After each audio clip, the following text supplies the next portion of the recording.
Turok Dinosaur Hunter is a first-person shooter game, originally developed by Iguana Entertainment and published by the now defunct Acclaim Entertainment. First released for the Nintendo 64 and personal computers in 1997, now, thanks to Night Dive Studios, the game gets a tasty remastered release for modern systems.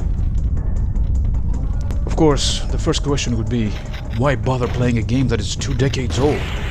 Well, to answer that, we'll have to provide some historical context.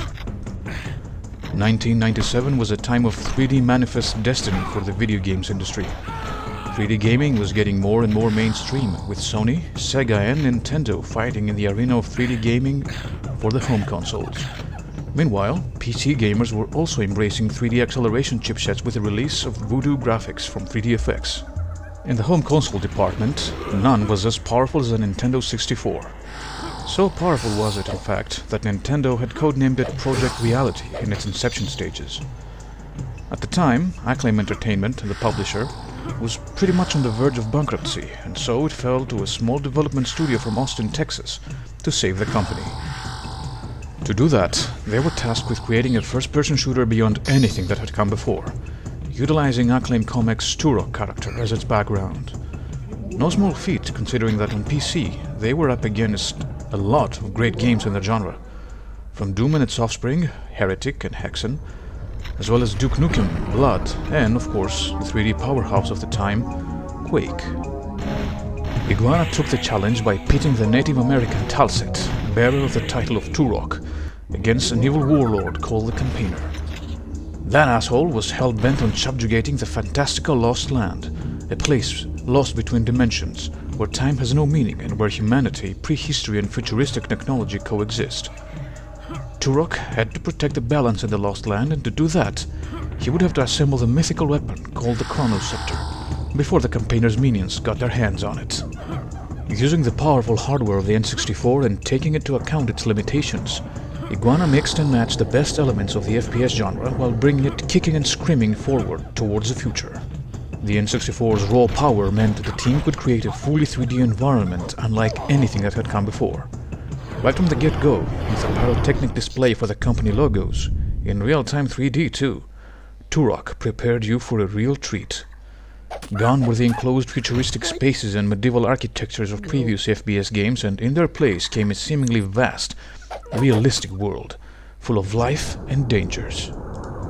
In Turok, instead of the blocky, jerkily animated 3D enemies of Quake, we have a world populated by realistic-looking, well, at least for the time, human enemies, as well as wonderfully rendered and animated animals, monsters, gigantic dinosaurs, cyborgs, and, of course, cyborg dinosaurs. Oh yeah! Not everything was rosy, however, since the limited capacity of the cartridge meant that Iguana couldn't cram 20+ levels in the game, as was the case with most FPS games at the time. Instead, they opted for 8 gargantuan worlds, each with a very distinct look and feel.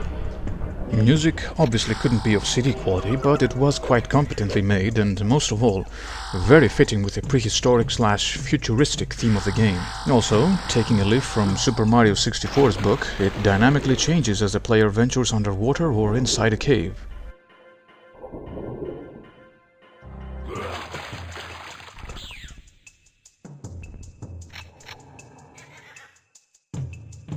As for the sound effects, they are exactly what you'd expect, with plenty of choked gurgles and screams for the dying enemies, as well as ambient sounds of the jungle and the other environments you'll be visiting.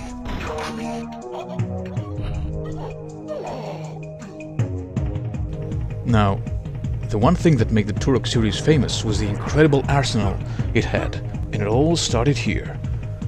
From the basic knife and the bow, which can also fire explosive arrows, to pistols, miniguns, and shotguns, to the more extreme and outlandish weaponry like the alien weapon and the pulse rifle. The old FPS staple, the double-barreled shotgun, is absent from the game, but in its place, we have something even better. A fully automatic one. And not only that, it can also fire explosive shells. You like rocket launchers in your games?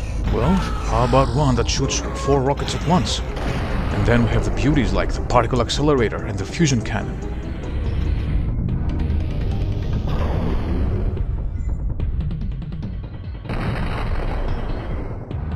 Turok's weapons are an absolute joy to behold and utilize, thanks to the sound, the screen-filling particle effects, and the exaggerated enemy and death animations that make every enemy encounter fun, with a capital fun. The most powerful weapons can actually make enemies fly around the environment from the blast waves, and the explosions can fell trees, giving the world a measure of realism and the feeling of actually wielding some serious firepower. Now, as mentioned earlier, the game takes place in 8 gargantuan levels, each separated into smaller, albeit still quite large areas, connected by teleporters. In each level, there are hidden keys you will need to find in order to unlock the relevant portals in the hub ruins that await you at the end of the first level. Along with the keys, each level contains a piece of the Chronoscepter. Dotted around the maps, there are various checkpoints and save points which will allow you to continue after you fall to your death or save your progress, respectively.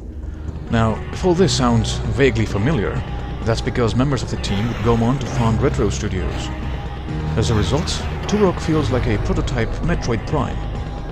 Indeed, the game is as much a first-person shooter as it is a first-person adventure, completely lacking a multiplayer mode and focusing entirely on the single-player campaign to take down the campaigner. No pun intended. At the end of some of those levels, you'll have to fight one of the awe-inspiring bosses of the game. These range from a poacher, who looks like he's come out of Jurassic Park, to a gigantic praying mantis, to a cybernetic T-Rex who breathes fire and shoots lasers from its eyes. I'm not even making this up. And trust me, it's one encounter to remember.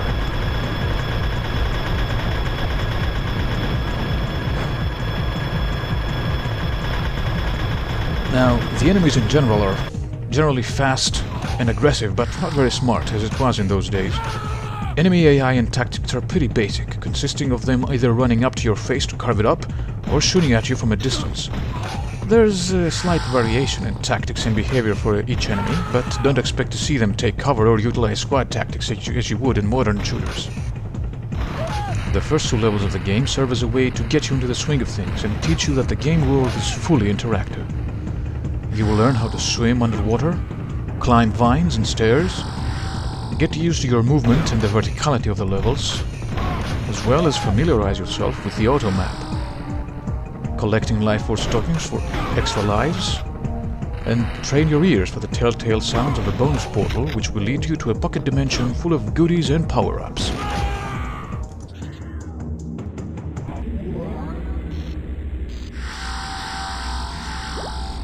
One other thing you will have to listen for is the sound of respawning enemies. This really isn't as terrible as it sounds, since the wide open spaces of the game would feel rather empty, so respawning enemies keep you on your toes and prevent the game from getting boring. It's something that some people would dislike whatever I say, but I think that in the context of this game it works quite well, and we all know that I am right, don't we? So, along with marksmanship, 2 of the skills you will need to master in order to make your way through the game safely. These are A. Navigation skills, meaning you'll have to keep your eyes peeled for environmental hints and landmarks. And B. Jumping.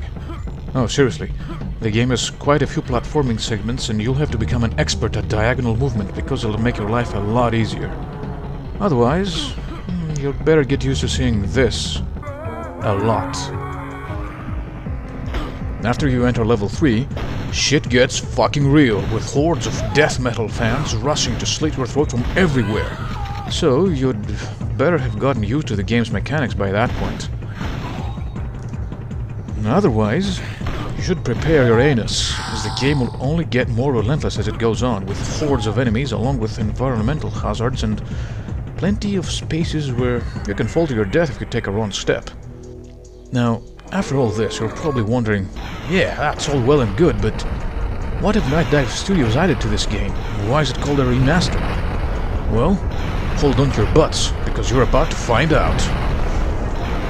Night Dive Studios have a history of remastering old games and bringing them in playable form for modern systems, and Turok is no exception. Apart from the game being a pixel-perfect port of the N64 original, the development team have added some more modern bells and whistles to it. First and foremost, what surprised me was the sheer volume of options Night Dive have implemented into the game. almost every aspect of the gameplay elements can be tweaked, which is something that's likely becoming a trend with games once again. It's as if developers realize that the shit they've been subjecting us to and return to ye olde days of customization. From the weapon bobbing, to the environmental sounds, to color saturation, to water refraction and reflections, bloom lighting, real-time light shafts, and most importantly, the option to remove the infamous fogging that plagued the original game. To be frank though, after playing the game fogless, I'd say I still prefer the original foggy look of it, as it adds more to the mystery and atmosphere of the game. But that's just me, and everyone is entitled to his own taste. Apart from all that, the game is now running at a constant 60 frames per second and has full widescreen support with a very tasty field of view slider you can adjust to your liking. Alongside all this, you also get the editor, making this one a wonderful remaster of the game. So they even kept the original game's secret codes intact. Look around the internet and try them out, as this game comes from an era of gaming where bonus content like that came packaged with the game instead of being sold piecemeal like today. In closing, Turok Dinosaur Hunter may seem like a relic from an age long past. Still, it holds up surprisingly well to this day. With fluid gameplay, powerful weaponry, a vibrant, organic game world and all the modernizations, Night Dive Studios have turned a 20-year-old game into an enticing proposition. The only flaw of the game is its asking price, which might seem a tad high, considering the age and single-player-only nature of the game. In my opinion, however, a good game remains a good game no matter how many years pass, and Turok is one of those games. My advice is, buy it, play it, and shout out loud, "I am Turok!"